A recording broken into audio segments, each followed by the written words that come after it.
78व्या स्वातंत्र्य दिनानिमित्त दिल्लीत लाल किल्ल्यावर आयोजित स्वातंत्र्य दिन सोहळ्यात सहभागी होण्यासाठी राज्यातल्या 14 सरपंचांना निमंत्रित करण्यात आलं आहे।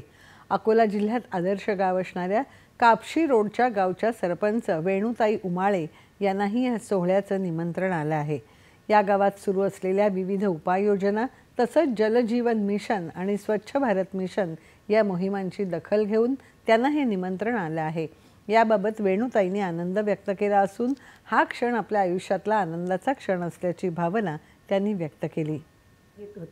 पण आज रोजी मला ही संधी मिळाली की जवळून पाहायचं आणि प्रधानमंत्रीच्या सोबत बसण्याची वेळ आलेली आहे। त्यामुळे मी खूप खूप आनंदात आहे। संपूर्ण राज्यातील केवळ 14 सरपंच तिथे जात आहेत। त्यामुळे मला असं वाटते की मी अकोला जिल्ह्यातील एक मुख्य कार्यकारी आहे असं मी समजतो।